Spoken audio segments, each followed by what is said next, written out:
یو سپین ږیری بوډا پلار و، هغو ته د خپل پلار او د نیکه څخه یو ساعت ورپاتو.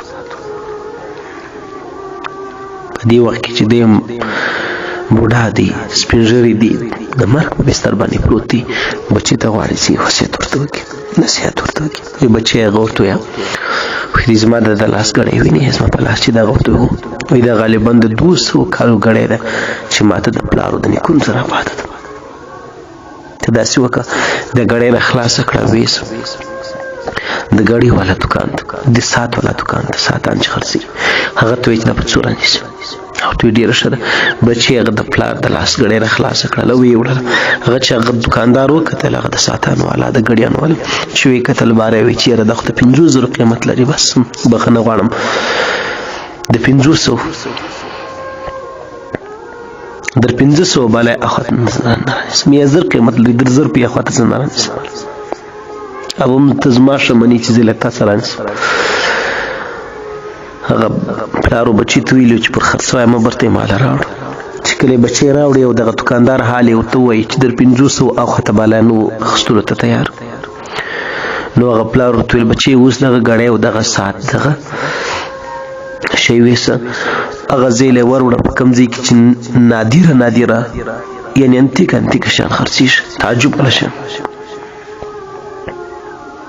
په ډېرو ښارو کې داسې ځای لکه عجایبګر یا پلان یا پلان.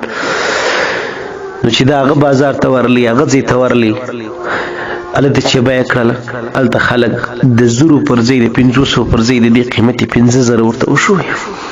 چې په 50,000 موږ یې څه رانیسو، کې خرڅې. بچي ته پلار ویلو چې خرڅوی مه برته یې ماله راوړه.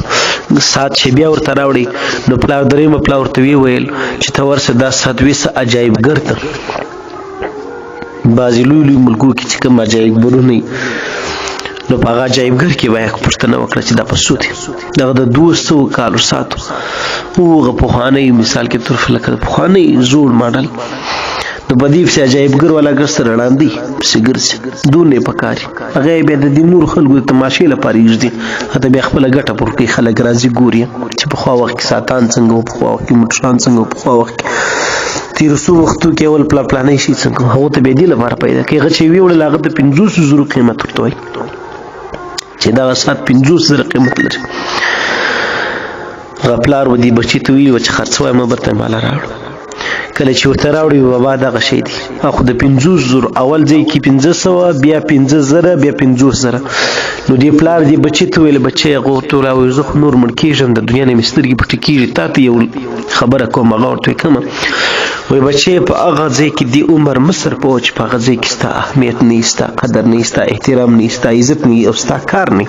عمر دې مابس کېږي او تم ذلیله کېږي، عمر دې د لاسه وځي، هېڅ اهمیت هم نه ورکوي. بلکې دا ساعت او کاتې د یو سرې څونه اهمیت درلودي، په دویم ځای کې څونه اهمیت درلودي، په درېیم ځای کې. بچی چې وس دې رسېږي ژوند داسې تېر کړه چې په هغه ځای کې ستا تر ټولو زیات اهمیت وي. لکه د مور پلار خدمت وکړه، د همسایګانو سره ښه وکړه، د خپل مور خدمت وکړه، نه د خپلو اولادو بچیانو ژوند په هغه ځای کې تېر کړه چې هلته ستا د 1000 په شان قیمت وي. پالتو ګپ بانډار مجلس کوټې په دې تړه ناست، پر دې دوکان په دې هوټل کې دې خوا تنډوالان سره تللي، دې خوا د لوی سرې د ببرسرې هلکان تاسو لیدلي دا لیچاګان. نو الله تعالی دې موږ تاسو ټولو ته هدایت وکړي. ګرانو عزتمند ورونو، د هر ځوان لپاره اول مې د ځان لپاره د هر کس لپاره مې دغه هدایت دی، دا مې نصیحت دی او دا مې خبره ده چې ژوند دی بس مه تېروه، په هغه ځای کې تېر کړه، په هغه څه باندې خپل ژوند ولګوه. ستا ژوند د 1000 نه هم قیمتي دی چې د 1000 قدر کې ارزښت درله ولري. لکه یې خپل یو ضروري کار او د مور پلار خدمت، د خپلې کورنۍ یو کار، د خپلو دوستانو پالتو بس بانډارونو کیسې. دغه مثال لري، دغه مثال څه تاسو ځان پوه کړئ. دې پلار چې د خپل بچي ته سر څنګه پور خلاص کړی دی، الله دې وکړي چې ستاسو په مزغو کې هم دا خبر راسي. هغه یو بچی و، پلار یې وفات کېدی، پلار یې د ډېرو عمر و، د 100 کالو د 90 کالو. باره ورته ویل بچی، هغه ورته ویل زه به د 100 کالو یم. هغه ورته ویل بابا جان یاره غالبا د 100 شاوخوا کالو به. ویل دا 100 کاله را باندې د 100 ثانیو په شان باندې تېر شول.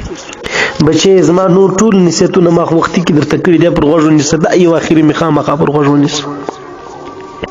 هغه اخیری دادی یو عمر بس متی رو دا سل سکینټ دا سل ثانیه پر ما باندې دا سل کال پر ما باندې د سلو ثانیو په شان تیر سو زه په پون نسو نوح علیہ السلام نه نیم سو کال عمر وکړي قران کریم په شاید دی 14 کال 14 سو کال ټول عمر اخر کې یو چا پښتنه جن وکړه چې کیف وجدت فيها دنیا کې د عمر څنګه پیدا کړی نو هغه ورته ویل چې لکه سړی چې په یو کوڅه کې راسي پر پله باندې کښې شور سي د یو سر نه راسي د بل سر تیر سي ډېر لنډ مې پیدا کړي په پوه نه سو نوح علیه السلام دا ورته ویلو نو پلار ورته یو عمر بس مې تېروه داسې راباندې تېر سو دویم دا نه سکینټه په دې نه ارزي بچی چې د چا سره جنډه جګه کړي دې سره خوابت دی د دې سره پریشانه دې سره توبګلوي د دې سره پلان خپل کار کوم خپل غرضي کار ورته ګور خپل ادب ته ګور خپل کورنی ژوند وشکه خپل ژوند شکه آخرت وګوره خپل سرمایه د آخرت نه برابر کا ابس د چا سره جنټه ملګو تا په ترګلوي او په خوابدي او په پریشانی او په جنگو کې په پورین